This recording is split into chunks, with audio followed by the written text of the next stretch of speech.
Bem-vindos ao resumo semanal dos mercados financeiros da Air Trading.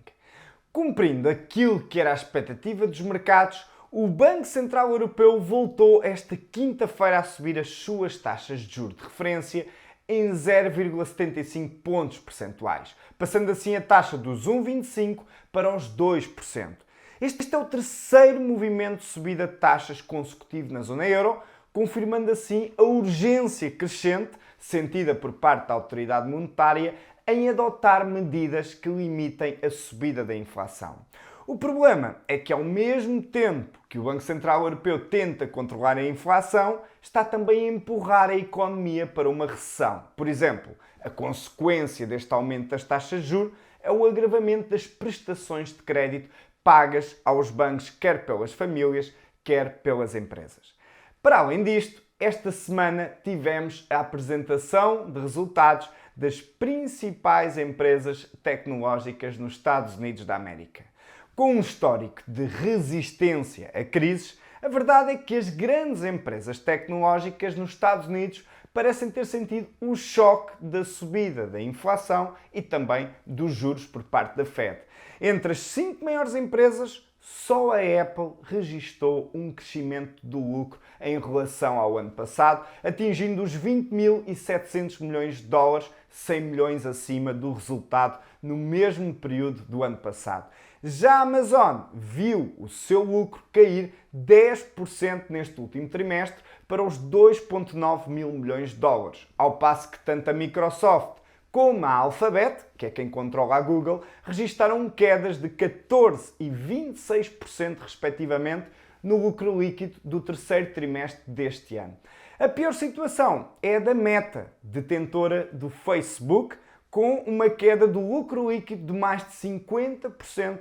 levando as ações da empresa a desvalorizarem para mínimos dos últimos 6 anos. E com todos estes dados, vamos agora ver como reagiram os principais ativos até o fecho do mercado na quinta-feira.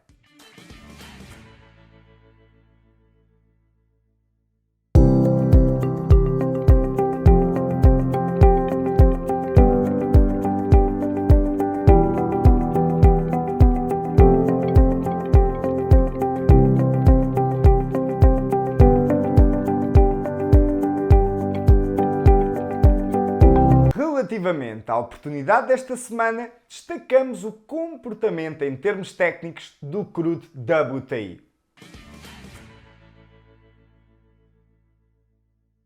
Observando o gráfico em velas diárias do crudo WTI, é possível observarmos uma tendência ascendente desde abril de 2020 até máximos feitos em março deste ano. Desde então, demos início a uma consolidação de tendência e, mais recentemente, entre junho e setembro, tivemos uma desvalorização em torno dos 40%, com o preço do barril do petróleo a cair dos 120 dólares o barril para baixo dos 80 dólares o barril. Agora, tendo em conta que a tendência do longo prazo é ascendente e tendo em conta que a Organização dos Países Exportadores de Petróleo já anunciou a redução de petróleo a partir do mês de novembro, a probabilidade é que o preço volte a recuperar e volte, portanto, para perto de máximos. Desse modo, desenhando um Fibonacci desde os mínimos feitos em abril de 2020 até aos máximos feitos este ano, era possível observarmos os 38,2 de Fibonacci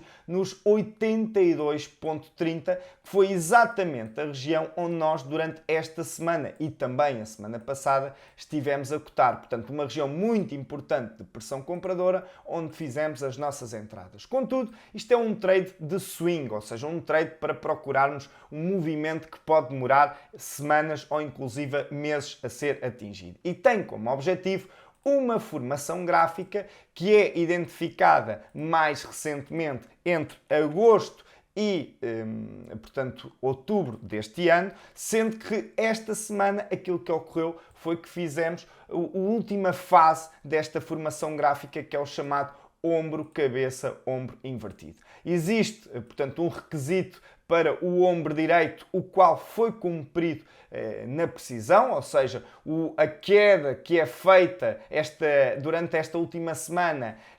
foi feita até os 61,8 Fibonacci entre o mínimo que fez na cabeça e o máximo que tinha feito aqui entre a cabeça e o ombro, ou seja, o máximo feito aqui no dia 10 de outubro, e portanto os 61,8 Fibonacci é a região, é o requisito que temos que ter para este ombro cabeça-ombro invertido, de modo a poder considerá-lo como uma formação gráfica de inversão de tendência. E, portanto, esta formação gráfica ainda nem sequer foi confirmada e, quando for confirmada, projeta-nos o preço para os 110 dólares, ou seja, é algo que vai demorar o seu tempo. No entanto, pelo facto de termos entrado tão bem junto à região de suporte identificada, quer pelo Fibonacci de longo prazo, quer pelo Fibonacci de curto prazo, cabe-nos a nós agora fazer uma gestão monetária correta da conta, de modo a podermos aproveitar todo o swing até aos 110 dólares, que é o objetivo final. E dado que esta semana, desde os patamares que comprámos, já tivemos uma valorização